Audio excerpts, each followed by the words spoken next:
विश्वविद्यालय मुजफ्फरपुर का विशेष आभार व्यक्त करना चाहता हूं कि जिन्होंने कथेतर गद्य पर यह पुनश्चर्या पाठ्यक्रम आयोजित किया है।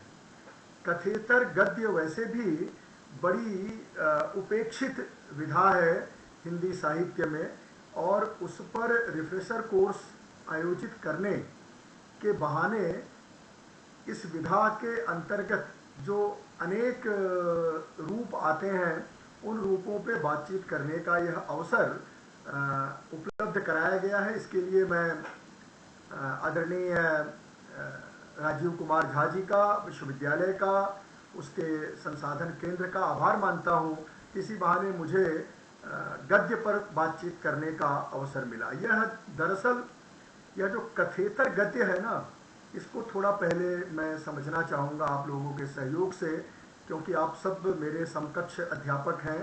तो मैं कोई ऐसी बात नहीं कहना चाह रहा हूँ जो मैं कोई अपनी विशिष्टता को व्यक्त करूँगा। मैं वो बातें आप सबके साथ साझा करने जा रहा हूँ जो आपकी मेरी चिंताएं भी हैं, हमारी समझ के धरातल को भी व्यक्त करती हैं, और साथ ही साथ हमें एक दूसरे को समृद्ध करने का अवसर भी देंगी। तो यह एक तरह से संवाद है, ये कोई व्याख्यान जैसी बात नहीं है। हाँ, ये और बात है कि पूरी बात मैं आपके साथ साझा करूंगा, इसके बाद हम लोग संवाद की दिशा में आगे बढ़ेंगे। मुझे ऐसा लगता है कि ये जो कथा है ये दरअसल कथन का ही एक रूप है, एक विस्तार है, और कथन की जो सबसे स्वाभाविक और अकृत्रिम विधा है वो गद्य विधा है। आप किसी बात को सबसे स्वाभाविक और अकृत्रिम रूप में जिस विधान में व्यक्त करते हैं वो गद्य है, और उसी का विशिष्ट और कृत्रिम जो विधान होता है वह हम काव्य कहते हैं। मैं बहुत शास्त्रीय परिभाषाओं में नहीं जाऊंगा, ये मोटा मोटी जो समझने की बातें हैं उन्हीं से मैं अपनी बातचीत शुरू करूंगा। अब आप देखें कि जब हम कहते हैं कि गद्य, तो गद्य का संबंध कथन से है, कथन का संबंध कथा से है, और कह दिया जाए कि आपको कथेतर गद्य पर बात करनी है तो फिर वो गद्य का कौन सा विधान है जिसमें कथा नहीं है। ये बहुत बड़ी चुनौती है, क्योंकि कथा के बिना कोई भी कथन, कोई भी अभिव्यक्ति पूर्ण नहीं होती है। यहाँ तक कि आप प्राचीन काल के दार्शनिक ग्रंथों को भी देखें तो उनमें भी कथाएं आती हैं, और उन कथाओं के माध्यम से दार्शनिक मतों के प्रतिपादन करने का प्रयास हमारे दार्शनिकों ने किया है। तो यह कथा से इतर हो जाना यह एक बड़ी चुनौती है, और साहित्य में यह चुनौती बड़ी चुनौती है। मैं बहुत कम ऐसी विधाएं पाता हूं जिनको हम कथेतर कहते हैं। सामान्यतः ये वो बातें होती हैं जो सीधे सीधे पत्रकारिता के क्षेत्र में चली जाती हैं, जहाँ पे आप तथ्य निरूपण अधिक करते हैं और आप कथा का सहारा कम लेते हैं। लेकिन वहाँ भी कथाएं आती हैं, शायद इसीलिए अखबार की भाषा में भी कहते हैं कि मैं ये स्टोरी कर रहा हूँ, मैं वो स्टोरी कर रहा हूँ, और मेरी ये स्टोरी आने वाली है। और पत्रिकाओं की तो बाकायदे कवर स्टोरी छपती है। यानी कथा से कहीं पर भी बचा नहीं जा सकता, कथाएं तो आना स्वाभाविक है। अब ऐसे में गद्य को पर हम बात करें तो गद्य को कवियों की कसौटी कहा गया, और निबंध को गद्य की कसौटी कहा गया। यानी निबंध गद्य की भूमिका अन्य गद्य रूपों की तुलना में विशेष महत्वपूर्ण होती है। कहानी में तथ्य होता है, घटना होती है, परिस्थितियां होती हैं, पात्र और उनके मनोवैज्ञानिक विकास होते हैं, चरित्र चित्रण होता है। तो इस तरह से कुतूहल, उत्सुकता आदि के चलते कभी ये ध्यान नहीं जाता कि हम गद्य पढ़ रहे हैं। हम कहते हैं कि हम कथा पढ़ रहे हैं, हम कहानी पढ़ रहे हैं, हम उपन्यास पढ़ रहे हैं। लेकिन निबंध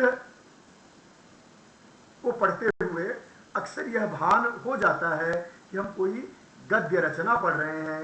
यानी अपने खालिश रूप में गद्य निबंध के क्षेत्र में सर्वप्रथम दिखलाई पड़ता है। पद्य के क्षेत्र में गीत और गद्य के क्षेत्र में कहानी, ये मानव सभ्यता के प्रारंभिक अभिव्यक्ति माध्यम कहे गए हैं। ऐसा माना गया कि भाषा ने गद्य का रूप पहली बार कहानी में धारण किया होगा। जैसा मैंने शुरू में कहा कि कथन की स्वाभाविक विधा गद्य है, और किसी के बारे में या कोई अपने बारे में कह रहा होगा तो वह जिस रूप में कहा होगा वह कहानी है, और इसके माध्यम से गद्य में कहानी पहले रूप धारण करती है। खड़ी बोली गद्य को की जो अभिव्यक्ति है उस पर भी ध्यान दें तो पूरी जो खड़ी बोली की यात्रा है वह गद्य की यात्रा है। आप गौर करेंगे कि खड़ी बोली इसीलिए प्रतिष्ठित हुई कि वह गद्य की भाषा बनी। अगर वह गद्य की भाषा बनी तभी आगे चलकर वह पद्य में भी स्वीकार की गई, और अनेक महापुरुषों ने इस बात पर जोर दिया कि गद्य और पद्य की भाषा अलग अलग नहीं होगी, वह एक ही होगी। और इस तरह से गद्य की सत्ता का आरंभ आधुनिक काल से हम मानते हैं। खड़ी बोली की स्थापना और गद्य की स्थापना दोनों का संघर्ष समान है। लगभग दोनों एक साथ साहित्य के क्षेत्र में स्थापित होते हैं। उपन्यास को आधुनिक युग का महाकाव्य कहा गया तो शायद इसीलिए कहा गया कि गद्य का इसमें सबसे परिपूर्ण परिपाक होता है। इसलिए गद्य उपन्यास को गद्य का सबसे महत्वपूर्ण आविष्कार भी माना गया। कथेतर गद्य की बात हम करेंगे, लेकिन उसके पहले जो कथा से जुड़ा हुआ गद्य है उस पर थोड़ा पृष्ठभूमि के तौर पर बात कर लेना जरूरी मैं समझता हूँ। गद्य के इतिहास पर नजर डालें तो एक बात निकल कर आती है कि आचार्य शुक्ल ने कहा कि भारतेंदु हरिश्चंद्र को वर्तमान हिंदी गद्य का प्रवर्तक माना जाना चाहिए। कथा साहित्य के अंतर्गत गद्य की प्रथम उपलब्धि यानी उपन्यास पर विचार करते हुए शुक्ल जी ने बाबू देवकीनंदन खत्री और को पहला मौलिक उपन्यास लेखक माना, गद्य लेखक माना, लेकिन उनके उपन्यासों को साहित्य की दृष्टि से महत्वपूर्ण नहीं माना, और साहित्य की दृष्टि से पंडित किशोरीलाल गोस्वामी को उन्होंने महत्वपूर्ण स्थान दिया, उन्हें एक बड़े उपन्यासकार के रूप में स्वीकार किया। अब यहाँ पे ध्यान देने वाली बात यह है कि साहित्य के रूप में गद्य के विकास में किशोरीलाल गोस्वामी पहले उपन्यासकार, महत्वपूर्ण उपन्यासकार हो सकते हैं, लेकिन जहाँ तक गद्य के स्वाभाविक विकास की बात की जाए तो देवकीनंदन खत्री का जो प्रदेय है उससे इनकार नहीं किया जा सकता। आचार्य शुक्ल गद्य को बहुअर्थों में इस्तेमाल करते हैं। कभी वे साहित्य का पर्यायवाची उसे मानते हैं और कभी उसे भाषा के पर्यायवाची के रूप में इस्तेमाल करते हैं, और इस तरह से यह गद्य का अवतरण साहित्य की दुनिया में भाषा के एक प्रमुख विधान के रूप में हमारे समक्ष आता है 19वीं शताब्दी के आरंभ में। यह एक ऐतिहासिक आवश्यकता थी। प्रेस आदि का विकास हो चुका था, प्रकाशन की शुरुआत हो चुकी थी, पाठ्य पुस्तकों की ज़रूरतों को महसूस किया जाने लगा था, अनुवाद, कथा, विचार, संदेश का प्रचार प्रसार आदि ज़रूरतों के लिए गद्य को इस्तेमाल किया गया, गद्य को काम में लिया गया। आचार्य शुक्ल लिखते हैं कि जिस समय गद्य के लिए खड़ी बोली उठ खड़ी हुई, उस समय तक गद्य का विकास नहीं हुआ था, उसका कोई साहित्य नहीं खड़ा हुआ था। इसी से खड़ी बोली के ग्रहण में कोई संकोच नहीं हुआ, यानी गद्य में स्वाभाविक रूप से खड़ी बोली को स्वीकार कर लिया गया और पद्य में उसके लिए एक बड़ा संघर्ष हुआ। अब यहाँ पे एक बात जो महत्वपूर्ण है, जो मैं आप सबका ध्यान आकर्षित करना चाहता हूँ, कि आचार्य शुक्ल की जो साहित्य के इतिहास की परिकल्पना है, जो जिसके आधार पर उन्होंने हिंदी साहित्य का इतिहास लिखा, वो बहुत महत्वपूर्ण है। वो लिखते हैं कि साहित्य जनता की चित्तवृत्तियों का संचित प्रतिबिंब होता है और चित्तवृत्तियों के परिवर्तन के साथ साहित्य में परिवर्तन होता चला जाता है। एक जगह पर वो कहते हैं जनता की चित्तवृत्तियों का प्रतिबिंब, और एक जगह पर कहते हैं शिक्षित जनता। ये बहुत महत्वपूर्ण है। हिंदी साहित्य के इतिहास के आरंभ में उन्होंने जनता की चित्तवृत्ति कहा, लेकिन जब उसकी भूमिका लिखी तो उसमें उन्होंने शिक्षित जनता पद का उल्लेख किया। और जब वो आधुनिक काल में आते हैं तो वहां फिर से शिक्षित जनता की बात करते हैं। मैं उन्हीं को यहाँ पे उद्धृत करते हुए शिक्षित जनता से गद्य के संबंध को जोड़ने का प्रयत्न करूंगा कि किस तरह से शिक्षित जनता के साथ गद्य का विकास आरंभ होता है। कहने का मतलब ये नहीं है कि अशिक्षित लोगों ने पद्य का विकास किया, लेकिन ये जो आधुनिक शिक्षा का आरंभ हो रहा है, यहीं से गद्य का भी विकास होता हुआ दिखलाई पड़ता है। वे लिखते हैं कि हिंदी साहित्य को नवीन मार्ग दिखाकर शिक्षित जनता के साहचर्य में ले आए। कौन ले आया? भारतेंदु हरिश्चंद्र ले आए। भारतेंदु हरिश्चंद्र के महत्व पर प्रकाश डालते हुए वे लिखते हैं कि हिंदी साहित्य को नवीन मार्ग दिखाकर शिक्षित जनता के साहचर्य में वे ले आए। भारतेंदु ने उस साहित्य को दूसरी ओर मोड़कर जीवन के साथ फिर से लगा दिया। इस प्रकार हमारे जीवन और साहित्य के बीच जो विच्छेद पड़ रहा था उसे उन्होंने दूर किया। हमारे साहित्य को नए नए विषयों की ओर प्रवृत्त करने वाले भारतेंदु हरिश्चंद्र ही हुए। अब यहाँ पे आप देखें कि कैसे वे साहित्य का जनता के साथ जो विच्छेद है वह रीतिकाल का पूरा दौर है, और जबकि वहाँ पर भी वे लोग जो कविता कर रहे थे वो भी शिक्षित लोग थे, और जो उनकी कविता को सुन रहे थे, सराह रहे थे, वो भी शिक्षित लोग थे।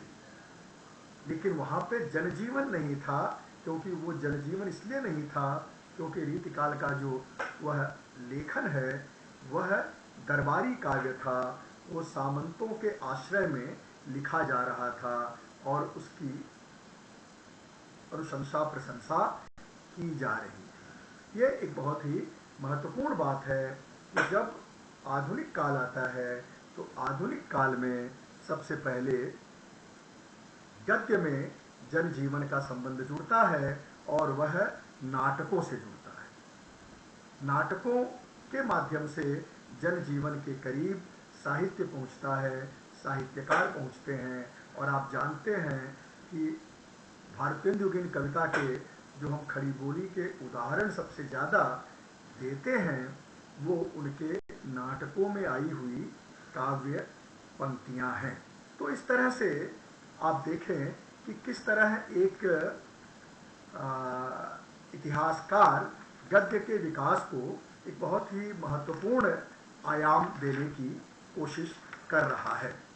अब इस तरह से जो गद्य हमारे समक्ष आया वह उपन्यास के रूप में आया, वह कहानी के रूप में आया, वह पत्रकारिता में आया, और पत्रकारिता में बहुत बड़ी संख्या में पत्र पत्रिकाओं में निबंधों का प्रकाशन हुआ।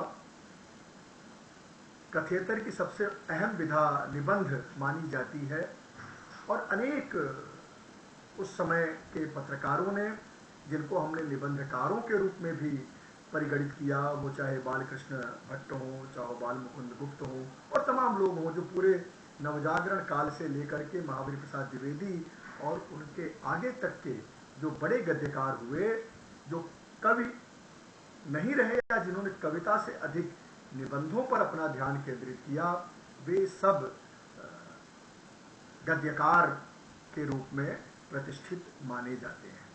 अब यह जो गद्य है, यह जो कथेतर गद्य है, इसके बारे में अब कुछ बातें कर लेते हैं, क्योंकि जैसा मैंने कहा कि मैं संस्मरणों पर बात करूंगा, लेकिन संस्मरणों पर बात करने के साथ साथ यह जानना जरूरी है कि कैसे गद्य खालिस कोई एक विधा नहीं होता, उसमें कई विधाएं प्रविष्ट होती हैं और जितना ही वह विधाओं का अतिक्रमण करती है वो उतना ही श्रेष्ठ गद्य के रूप में स्वीकार किया जाता है।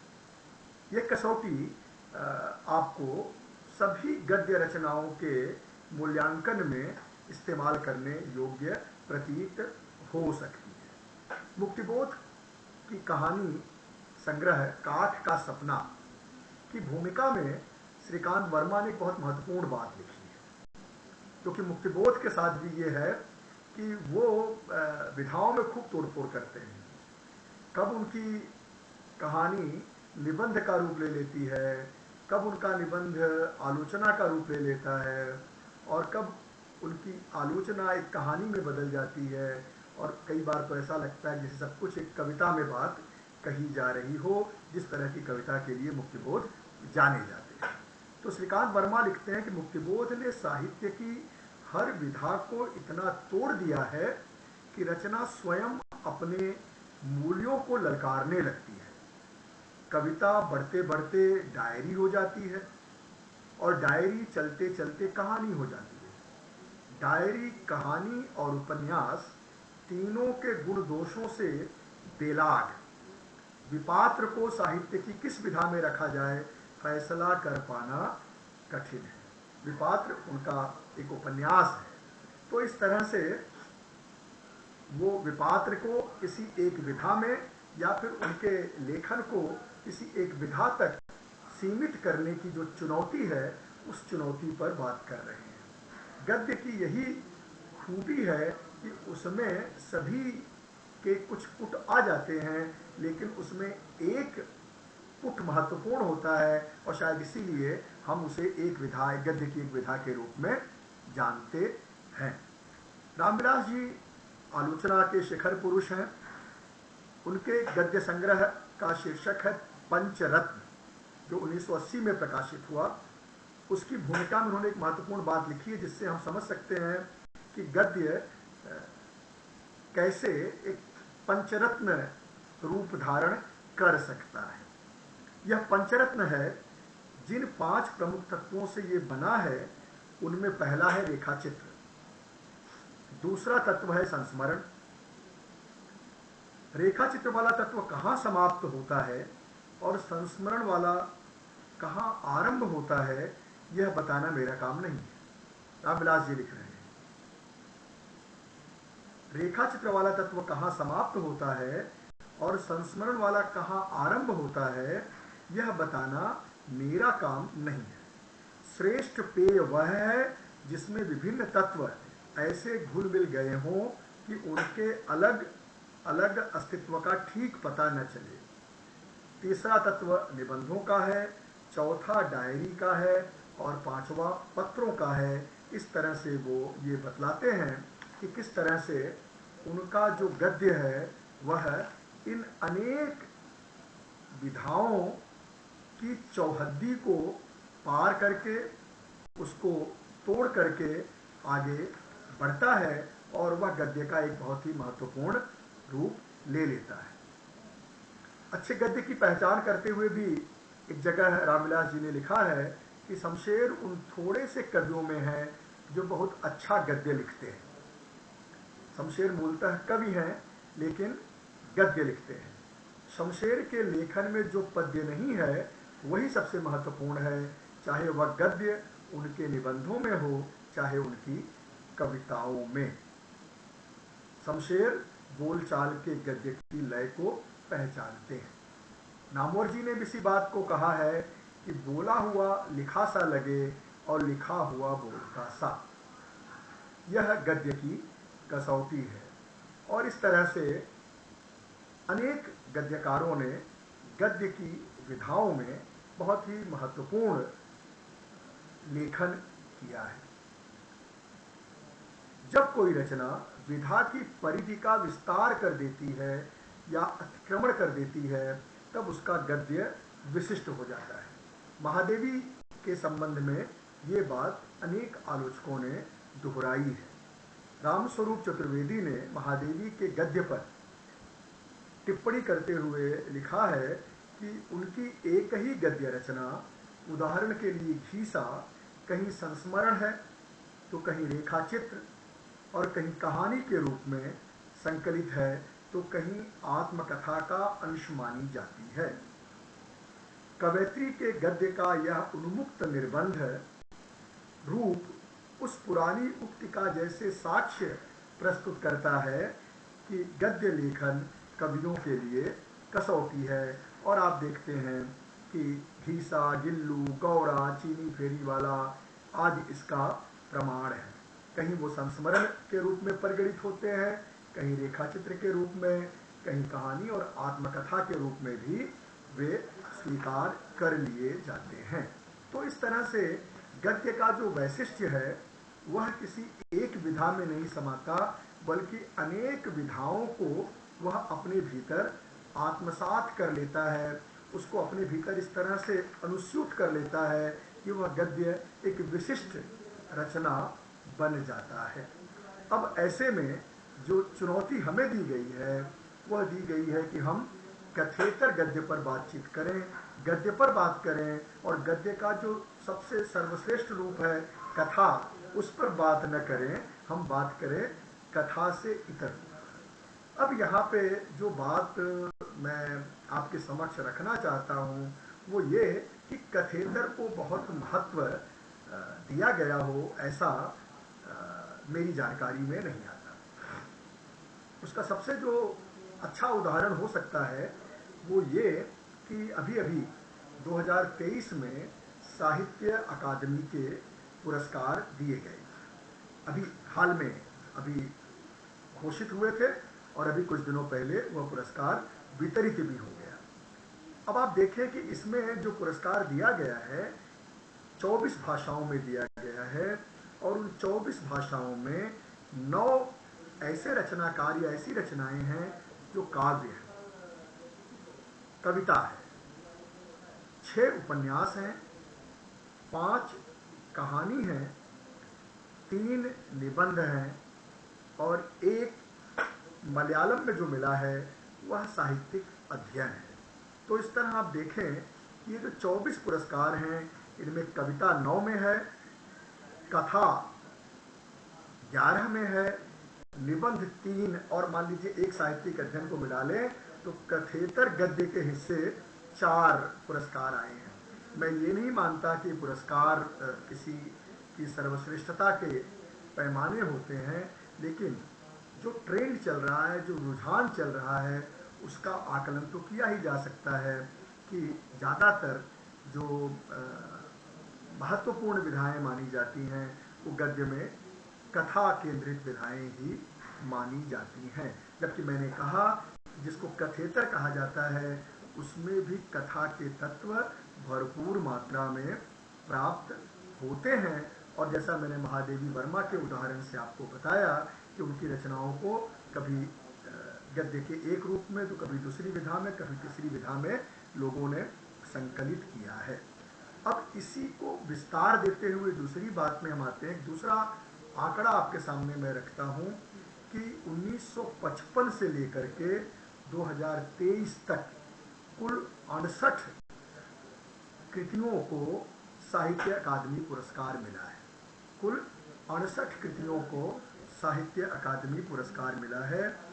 एक वर्ष को छोड़कर 1962 को छोड़कर 1955 से 2023 तक कुल 68 हिंदी की कृतियों को यह सम्मान प्राप्त हुआ है, और उसमें भी जो आंकड़े आते हैं वह भी बताते हैं कि कथेतर गद्य की क्या स्थिति है। 31 कृतियां कविता की हैं जिनको इस पूरे कालखंड में 68 वर्षों के कालखंड में पुरस्कृत किया गया, यानी 31 कवियों को यह सम्मान मिला, 23 उपन्यासकारों को यह सम्मान मिला है। कहानी के हिस्से केवल 2 पुरस्कार आए हैं, 2 बार साहित्य अकेडमी मिला है, उसमें से एक निर्मल वर्मा को मिला है, कौवे और काला पानी कहानी संग्रह के लिए, और एक दूसरी कहानी जिसको ये पुरस्कार दिया गया है उसमें भी विवाद है, क्योंकि उसको बाद में उपन्यास के रूप में प्रकाशित किया गया। वो है मोहनदास, जो लंबी कहानी के रूप में पहले प्रकाशित हुई थी, उदय प्रकाश की रचना। तो ये दो केवल कहानी है, 23 उपन्यास है। अभी जो लेटेस्ट उपन्यास जिसको हिंदी में साहित्य अकादमी मिला वह संजीव का मुझे पहचानो नामक बहुत छोटा सा उपन्यास है, जबकि संजीव जी बड़े बृहद उपन्यास के लिए जाने जाते हैं, बड़े शोध आधारित उपन्यास के लिए जाने जाते हैं। लेकिन जैसा कि पुरस्कारों में होता है कि इस बार व्यक्ति को पुरस्कार देना महत्वपूर्ण होता है, लेकिन रचना को केंद्र में रखकर ही दिया जाता है, इसलिए मुझे पहचानों को यह पुरस्कार दिया गया, जबकि संजीव को इससे पहले की अनेक रचनाओं के लिए एक बार नहीं कई बार भी साहित्य अकादमी पुरस्कार दिया जा सकता है। यह उनके रचना कर्म की श्रेष्ठता को दर्शाने के लिए मैं बता रहा हूँ।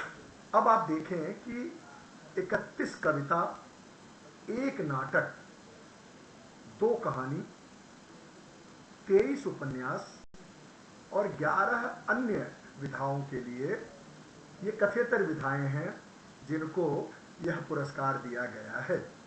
उसमें भी आप देखें कि ज़्यादातर इतिहास, दर्शन, संस्कृति से जुड़ी हुई रचनाएं हैं। वासुदेव शरण अग्रवाल को पद्मावत की संजीवनी व्याख्या के लिए, आचार्य नरेंद्र देव को बौद्ध धर्म दर्शन के लिए, राहुल सांकृत्यायन को मध्य एशिया का इतिहास के लिए, रामधारी सिंह दिनकर जो बड़े कवि रहे, ज्ञानपीठ उनको कविता के लिए मिला, लेकिन साहित्य अकादमी उनको संस्कृति के 4 अध्याय जो कि संस्कृति संबंधी रचना है, अमृत राय के कलम का सिपाही जो जीवनी विधा की रचना है, डॉक्टर नगेंद्र को रस सिद्धांत विवेचना के लिए मिला, नामवर जी को कविता के नए प्रतिमान आलोचना के लिए मिला, हजारी प्रसाद द्विवेदी एकमात्र ऐसे व्यक्ति हैं जो निबंध के लिए यह पुरस्कार प्राप्त कर रहे हैं, रमेश कुंतल मेघ को समालोचना के लिए मिला, हरिशंकर परसाई को व्यंग्य निबंध के लिए दिया गया और रामविलास शर्मा को निराला की साहित्य साधना के लिए यह पुरस्कार दिया गया। अब आप देखें कि जिनके नाम मैंने लिए, इनमें से ये वो लोग हैं जो न तो कवि हैं, एक रामधारी सिंह दिनकर को छोड़ दिया जाए, और न कथाकार हैं राहुल सांकृत्यायन को अगर हम अलग कर दें, तो बाकी सारे जो रचनाकार हैं ये किसी भी साहित्य अकादमी पुरस्कार से ज़्यादा बड़े पुरस्कार प्राप्त करने की श्रेष्ठता रखते थे, लेकिन इनकी ही कृतियों को पुरस्कार के योग्य माना गया। कहने का आशय ये कि कथेतर कितनी उपेक्षित विधा है। ये अलग बात है कि कथेतर ने भी बहुत से लेखन में एक बड़ी गरिमा, एक बड़ा उत्कर्ष और बहुत विपुल मात्रा में लेखन भी हुआ है। अभी वो विषय नहीं है, लेकिन फिर भी यह बात हमारे जानकारी में ली जानी चाहिए। इसी तरह ज्ञानपीठ को देख लें तो हिंदी में 9 ज्ञानपीठ मिले हैं और इन 9 ज्ञानपीठों में 6 कवियों के हिस्से गए हैं और 3 बार 4 कथाकारों को मिला है। उसमें निर्मल वर्मा है, अमरकांत और श्रीलाल शुक्ल को संयुक्त रूप से दिया गया था, और कृष्णा सोमती। इस तरह से कथा को गद्य से हटा करके अब हम बात करेंगे कि आखिर जो अन्य विधाएं हैं जिनको हम कथेतर कहते हैं, जैसा कि मुझे विषय मैंने निर्धारित किया है कि मैं संस्मरण पर बात करूंगा, और संस्मरण पर भी पुराने संस्मरणों पर नहीं, इधर जो बहुत चर्चित हुए, जो बहुत विवादित भी हुए, उन संस्मरणोकारों में से एक मैं बात करूंगा कांति कुमार जैन पर। तो आप देख सकते हैं कि इतने सारे जो हमारे दौर के रचनाकार हुए, उनमें से कांति कुमार जैन के संस्मरण को लेकर मैं कुछ बुनियादी बातें उठाऊं। तो एक तरह से साहित्य का जो बुनियादी आधार है वो है अनुभूति और स्मृति। आपकी अनुभूतियां अनेक विधाओं का रूप ग्रहण करती हैं और आपकी स्मृतियां भी अनेक विधाओं में अभिव्यक्त होती हैं। लेकिन उसमें से कुछ ऐसी विधाएं हैं जो कथा के रूप में नहीं आती, वहां पर स्मृति की भूमिका सबसे महत्वपूर्ण होती है। आप जानते हैं कि आत्मकथाओं को आरंभ में उपन्यास कहकर प्रकाशित किया गया, यहाँ तक कि जिसको हिंदी की आत्मकथा, पहली आत्मकथा ओम प्रकाश वाल्मीकि की जूठन कहा जाता है, उसको भी आत्मकथात्मक उपन्यास कह के प्रकाशित किया गया। लेकिन मराठी के लोगों ने इसके लिए बहुत संघर्ष किया, क्योंकि दलित साहित्य मूलतः मराठी से आरंभ होता है और अंबेडकर की विचारधारा का उसमें बहुत बड़ा प्रभाव है। और उन लोगों ने अपनी इस तरह की आत्मकथात्मक रचनाओं को अंबेडकरी स्वकथन कहना शुरू किया और इस तरह से अंबेडकरी स्वकथन ही आगे चल के आत्मकथा को स्वीकार्यता देने में बड़ी भूमिका निभाता है और आगे चल के बड़ी संख्या में लोग आत्मकथा लिखने लगते हैं। तो ये उपन्यास और आत्मकथा के बीच जो गड़बड़ झाला किया जा रहा था उसको दूर कर दिया जाता है। अब आप देखें कि हमारी जो आत्मकथाएं हमारे समय से गुजरती हैं, हमारी नज़र से गुजरती हैं, उनको पढ़ते हुए कैसा लगता है? क्या वह मैं विमर्शों की आत्मकथा की बात नहीं कर रहा हूँ, मैं दलित आत्मकथा की बात नहीं कर रहा हूँ, मैं इससे इतर जो आत्मकथाएं आई हैं, स्त्रियों की आत्मकथा को भी आप ले सकते हैं उस अर्थ में, और जो अन्य विमर्श के बाहर की आत्मकथाएं हैं उनमें बहुत बार ये दिखता है कि जैसे वो कोई आत्मदया की मांग कर रही हैं या फिर अपने साथ हुए अन्याय के खिलाफ खड़ी हो रही हैं, जैसे कोई गवाही दे रही हो, या फिर बहुत बार ऐसा प्रतीत होता है कि अपने को वो विक्टिम के रूप में पेश करने की कोशिश कर रहे हो, या बहुत बार वो दूसरे को, जो दूसरा उस कथा में आ रहा है, उसको टारगेट करने की कोशिश की जा रही हो। इस बात को समझने की ज़रूरत है। आत्मकथा के संदर्भ में मैं अक्सर ये बात कहता हूँ कि आत्मकथा होती है जो स्वकथा होती है। जीवन हम अकेले नहीं जीते, जीवन में हमारे साथ एक दूसरा भी बराबर का हिस्सेदार होता है, लेकिन आत्मकथा में हम अपनी ज़्यादा और दूसरे अपनी कम और दूसरे के बारे में, दूसरे के जीवन के बारे में, दूसरे के चरित्र के बारे में ज़्यादा बोलते हुए, लिखते हुए या संकेत करते हुए प्रतीत हुए। जीवनी भी एक विधा है, उसमें भी कथा है, आत्मकथा में भी कथा है, लेकिन जीवनी में एक श्रद्धा भाव दिखाई पड़ता है, यानी हम श्रद्धेयों की जीवनी लिखते हैं। बहुत कम लोग ऐसे मिलेंगे जिन्होंने श्रद्धेय या बहुत किसी असफल की जीवनी लिखी हो, या तो फिर जो सफल है उनकी जीवनी लिखी जाती है। आजकल तो आप देख रहे हैं कि बायोपिक का समय है और मेरी कॉम से लेकर के मिल्खा और तमाम लोगों की आत्मकथाओं पे फिल्म भी बन गई है, बायोपिक जिसे कहा गया। तो चूंकि वो सफल लोग हैं इसलिए उनकी सफलता को भुनाने की कोशिश यहाँ पर दिखती भी है फिल्मों के माध्यम से। लेकिन हिंदी में जो जीवनियाँ लिखी गई वो बड़े रचनाकारों के बारे में लिखी गई या बड़े साहित्यकारों की जीवनियाँ लिखी गई।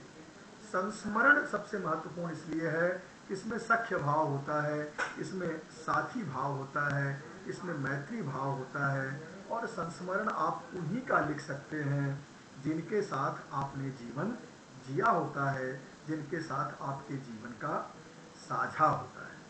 जो आपका साझा जीवन है वही आप रचनाओं में व्यक्त करते हैं, और यह जो साझा जीवन जिनके साथ आपने जिया है, कई बार वो आपके समकालीन होते हैं, कई बार वो आपके वरिष्ठ होते हैं, और कई बार वो आपके कनिष्ठ भी होते हैं। कई बार आपसे वो बहुत ज़्यादा सफल होते हैं और कई ऐसे भी होते हैं जो जीवन में बहुत असफल रह गए होते हैं। तो यह संस्मरण लिखने वाले अक्सर ऐसे चरित्र, ऐसे पात्र को चुनते हैं और वो अपने जीवन को इसके बहाने से याद करते हैं। एक चीज़ ध्यान दीजिए कि उग्र जी ने संस्मरण लिखे, निराला ने संस्मरण लिखे, कृष्णा सूक्ति ने लिखे, पद्मा सचदेव ने लिखे, देवेंद्र सत्यार्थी ने लिखे, और इधर काशीनाथ सिंह के संस्मरण बहुत चर्चित हुए। देख तमाशा लकड़ी का की शुरुआत में ही वो लिखते हैं कि मित्रों, यह संस्मरण वयस्कों के लिए है। ये बिल्कुल वैसे ही जैसे फिल्मों को सर्टिफिकेशन मिलता है, ये लिखा जाता है कि ये वयस्कों की फिल्म है और यह परिवार के साथ देखी जा सकती है। आजकल तो बड़ा मज़ेदार हो गया है कि प्रमाणन बोर्ड जो है वो खुद ही कंफ्यूज रहता है कि इसको यू सर्टिफिकेट दे कि ए सर्टिफिकेट दें, और इसलिए वो U/A लिख देता है। अब बड़ा कठिन होता है कि अगर ये वयस्कों के लिए है तो कौन सा दृश्य सिनेमा में जब आ रहा हो तो जो वयस्क नहीं है वो आंखें मूंद लें, इसके बारे में कोई चेतावनी सिनेमा में जारी नहीं होती है। तो आप समझिए कि ये भी एक तरह का कंफ्यूजन है, ये भी एक तरह का, क्या कहेंगे इसको, हिपोक्रेसी आप कह सकते हैं। तो राजेंद्र यादव ने एक बड़ी भूमिका निभाई हंस के प्रकाशन के साथ कि उन्होंने ऐसे बहुत से लोगों को तैयार किया जो संस्मरण लिखे। कथा देश ने भी एक कोशिश की। कथा देश का जो कॉलम होता था मैं और मेरा समय, वह बहुत चर्चित रहा। और राजेंद्र यादव ने तो संस्मरण ही नहीं लिखाए, कुछ आत्मस्वीकृतियाँ भी लिखा दी, जिनके कारण तो कई लोग तो हमेशा के लिए शहीद हो गए। ऐसी आत्मस्वीकृति लिख करके रामशरण जोशी ने, जो कि बहुत बड़े पत्रकार, बहुत अच्छे लेखक रहे, उन्होंने अपना जितना भी पुण्य था वो सब विनष्ट कर लिया। मैं जिस संस्मरणकार की बातचीत आपके समक्ष करने जा रहा हूँ वो कांति कुमार जैन हैं। और कांति कुमार जैन ने जो संस्मरण लिखे वह आप कह सकते हैं कि ये राजेंद्रीय संस्मरण है। राजेंद्रीय शब्द मैं खास अर्थ में इस्तेमाल कर रहा हूँ। उसका एक कारण यह भी है कि उन्होंने जो पहला उनकी संस्मरणों की पुस्तक प्रकाशित हुई, लौट कर आना नहीं होगा, 2002 में वाणी प्रकाशन से, जो बहुत चर्चित हुई, लेकिन उसके पहले वो संस्मरण जो हंस में प्रकाशित हुए वो और ज़्यादा चर्चित और विवादास्पद हो चुके थे। लौट कर आना नहीं होगा को ब्रैकेट में लिखा गया है अपने समय के साहित्यकारों, विचारकों और अध्यापकों के संस्मरण, और पुस्तक समर्पित की गई है राजेंद्र यादव के योग। राजेंद्र यादव ने भी अच्छे संस्मरण लिखे हैं। उनके संस्मरण कहीं आत्मकथा की भूमिका बनते हैं, कहीं आत्मकथा का, आत्मविश्लेषण का चित्रण करने लगते हैं। वे देवता नहीं हैं, उनका बहुत ही चर्चित संस्मरण है, जिसके शीर्षक से आपको पता चल जाता है कि ऐसे लोग जो महापुरुष और महान लोगों की कोटियों में गिने गए, उनको उन्होंने किस तरह से उनकी महिमा को कम करने की कुछ कोशिश की है। और उनकी अपनी कोशिश है, यानी वो हर चीज़ को इंद्रियों के आसपास ला देने के लिए भी बड़े चर्चित रहे हैं। इसलिए मैंने यहाँ कहा कि ये राजेंद्रीय संस्मरण भी है। इसमें कुल 16 व्यक्तियों का संस्मरण प्रकाशित हुआ, जिसमें 3-4 बहुत ज़्यादा चर्चित हुए। उसमें रामशंकर शुक्ल रसाल पर जो उनका संस्मरण है, जिसका शीर्षक है काली घटा की नूतन, रामेश्वर शुक्ल अंचल का पर लिखा हुआ संस्मरण पुरुषार्थ तो बस एक है, और भगवान रजनीश ओशो पर उनका लिखा हुआ संस्मरण भगवान बनने से पहले बहुत ही चर्चित और विवादित रहा है। तो इस तरह से यह उनका पहला जो संस्मरण है वो बहुत ज़्यादा चर्चित हुआ, और बाद में तो उन्होंने बहुत सारा लिखा। उसमें एक तुम्हारा परसाई भी है, अब तो बात फैल गई, लौट जाती है उधर को भी नज़र क्या की जाए, और ऐसे उनके संस्मरणों में उन्होंने एक और भी नई चीज़ जोड़ी कि जो उनके जीवन काल के नहीं थे उन पर भी उन्होंने संस्मरण लिख डाले। ये उन्होंने इसके लिए अपना तर्क भी दिया है, उस पर हम आगे समय रहा तो हम बात करेंगे कि उन्होंने कहा कि उन्होंने नज़ीर अकबराबादी पे संस्मरण लिख दिया, उन्होंने सुभद्रा कुमारी चौहान पे संस्मरण लिखा, और इस तरह से जो उनके समकालीन नहीं थे उन पे उन्होंने संस्मरण लिखा। जबकि संस्मरण की बुनियादी शर्त यह है कि जिनके साथ आपने जिया है, जिनके साथ आपका साझा जीवन है, उस पर आप संस्मरण लिखते हैं।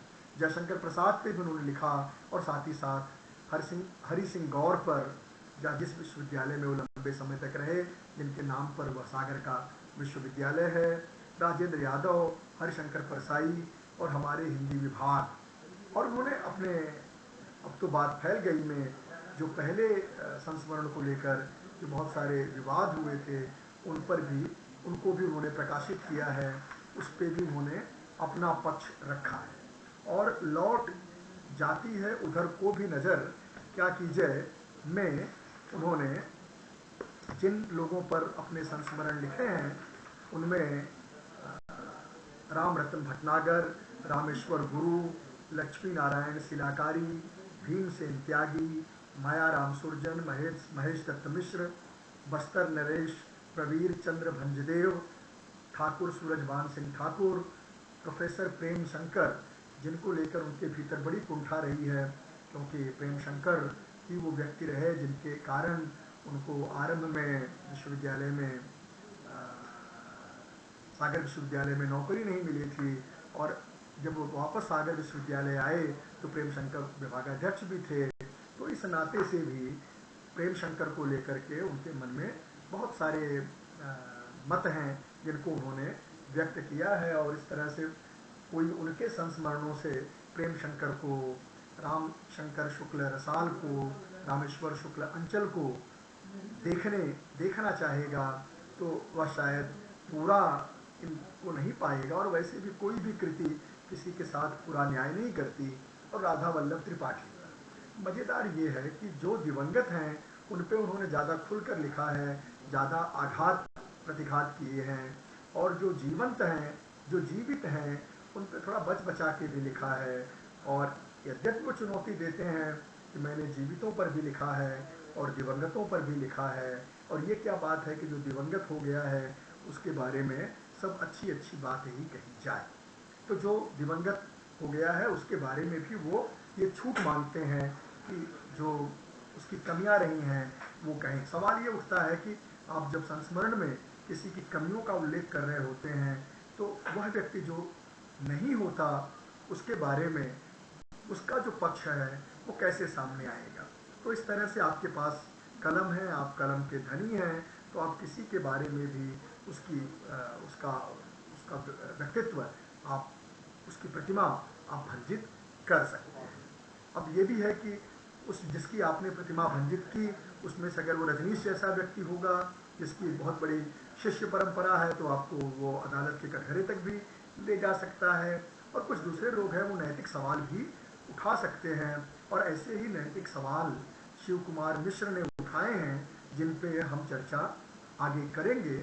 उसके पहले संस्मरणों का जो वैशिष्ट्य है उस पर भी कुछ बात हम कर सकते हैं। सबसे बड़ी बात यह है कि संस्मरणों ने ये बताया कि हिंदी में पाठक बहुत हैं, और बड़ी संख्या में पाठकों ने संस्मरणों को हाथों हाथ लिया। संस्मरण की एक विशेषता ये भी होती है निसंगता। जो संस्मरण लिख रहा होता है वह अपने राग द्वेष से मुक्त होकर संस्मरण लिखे, तभी वह अच्छा संस्मरण स्वीकार किया जाएगा। लेकिन ऐसा बहुत कम होता है। रोचक प्रसंगों को संस्मरण में लाना, उनका चयन करना और उसे प्रस्तुत करना, यह भी एक बहुत ही जरूरी चीज़ है जो हमें देखने को मिलती है। हर संस्मरणकार ऐसे कुछ चयनित रोचक प्रसंगों को लेके आता है और उसे बड़ी तटस्थता के साथ, बड़ी पारदर्शिता के साथ व्यक्त करता है। लेकिन बहुत बार यह तटस्थता और यह पारदर्शिता किसी प्रभाव में भी दिखलाई पड़ती है।